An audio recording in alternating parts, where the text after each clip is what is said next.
This is Newcap News with Connor Chan. City Council approved the new substance use policy while repealing the drug and alcohol use policy. This includes expanded information on accommodation and undue hardship. There are also improved and added definitions highlighting illegal substances to show how the policy is applied. The goal of the policy is to ensure that we have a safe working environment, and at the end of the day, our families can reunite, have supper together. The full details of marijuana legalization could lead to future changes, but Diachuk believes that following federal guidelines is a good foundation. Once we begin looking at cannabis and a number of milligrams and the like around impairment, I think that's going to be a work in progress, and we will default to whatever the national standards are. The policy also expanded information on reasonable suspicion testing.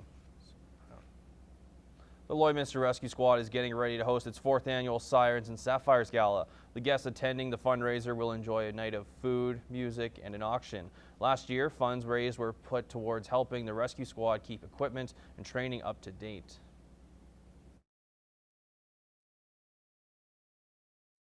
That's so much needed turnout gear that we're replacing some of our old gear that's been 10 and 15 years old. So some of the main projects, like I said, that drone was one of our main projects. Funds raised this year will go towards recruiting and training volunteers as well as equipment. Chief Namier says the support from the community is vital to the rescue squad's success.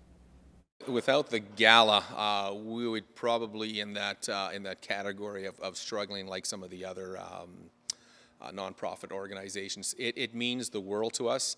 This year's gala will take place on October 13th, and tickets can be purchased through email. The Lloydminster Catholic School Division continued their Indigenous Awareness Week celebrations with a flag-raising ceremony this morning. As Michaela Henschel reports in this week's Beyond the Classroom, the new flags represent a major step towards reconciliation.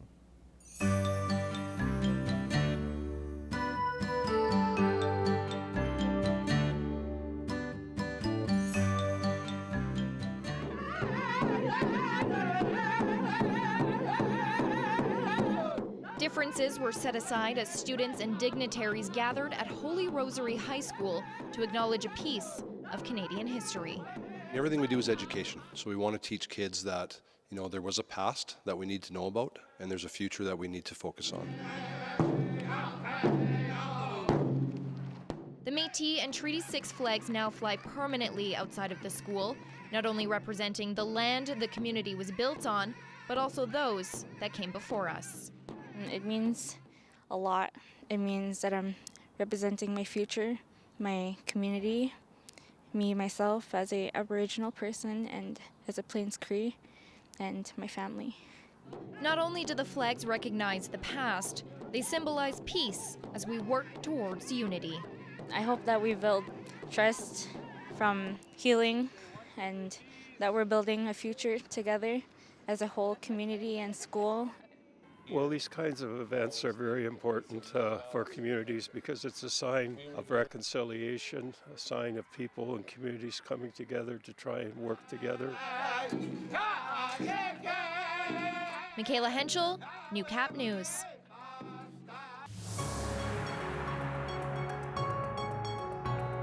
This is Newcap Sports.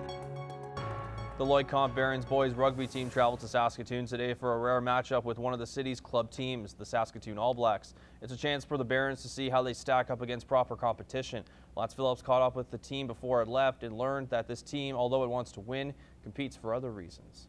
A drastic change has occurred since the Barons first stepped onto an indoor fieldhouse floor in late March.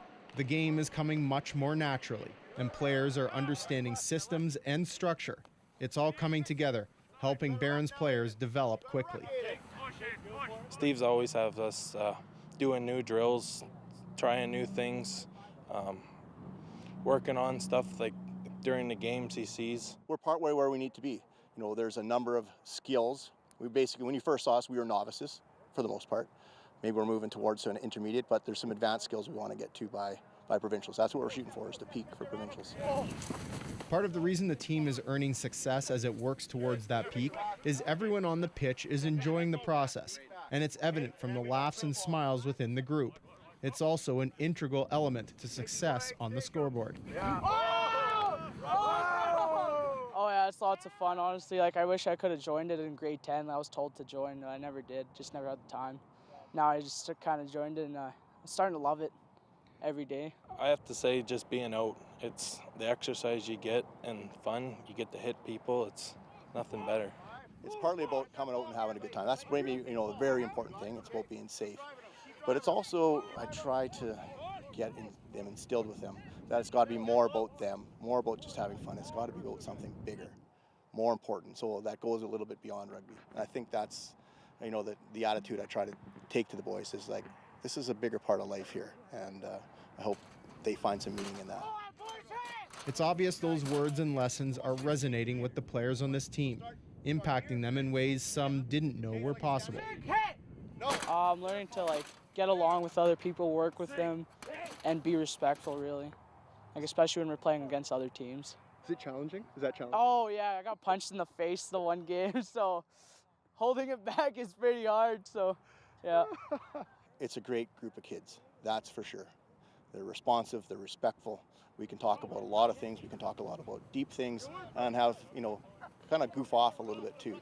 So I think it has an impact, but maybe those seeds don't quite germinate until later on. Lance Phillips, Newcap Sports, Lloydminster.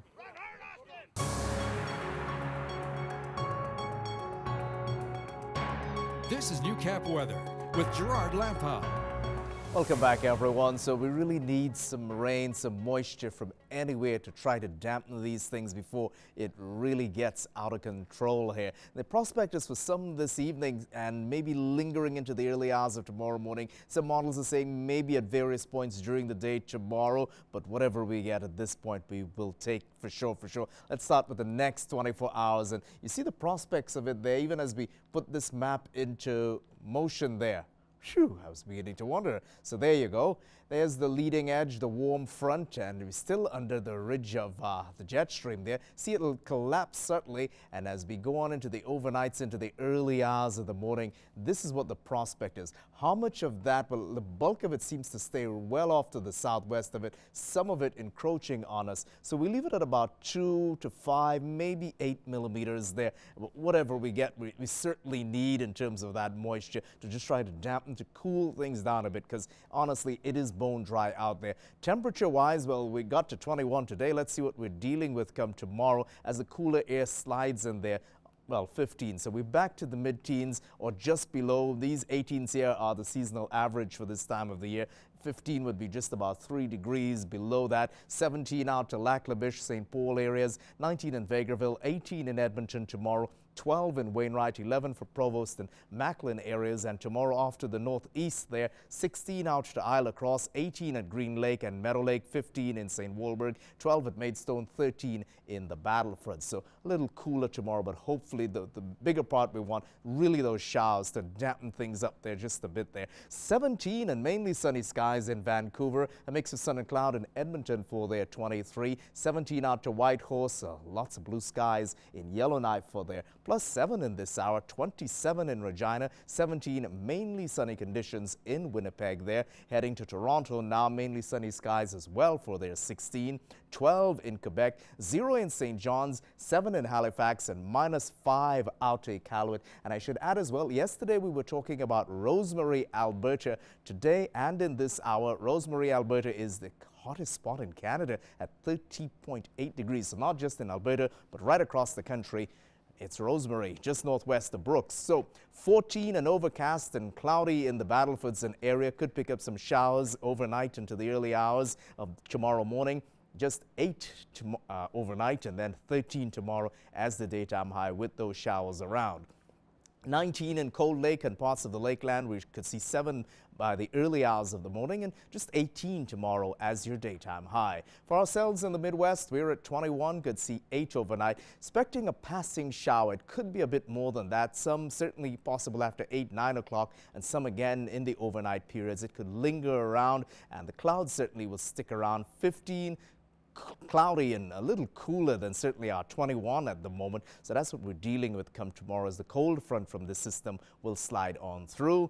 And then heading into the May long weekend, 20 on Friday, 22 Saturday, 23 Sunday, 25 on Monday. Still there's some prospects of showers. The models are uncertain at this time. 27 on Tuesday and 30 degrees Celsius. Well, let's round it off. Probably 30 degrees Celsius weather is where we're heading for once this weekend is all done, and even this little short-lived burst of cooler air. So really need some showers to cool it down there, Connor. It's back to you right about now for Agriculture News.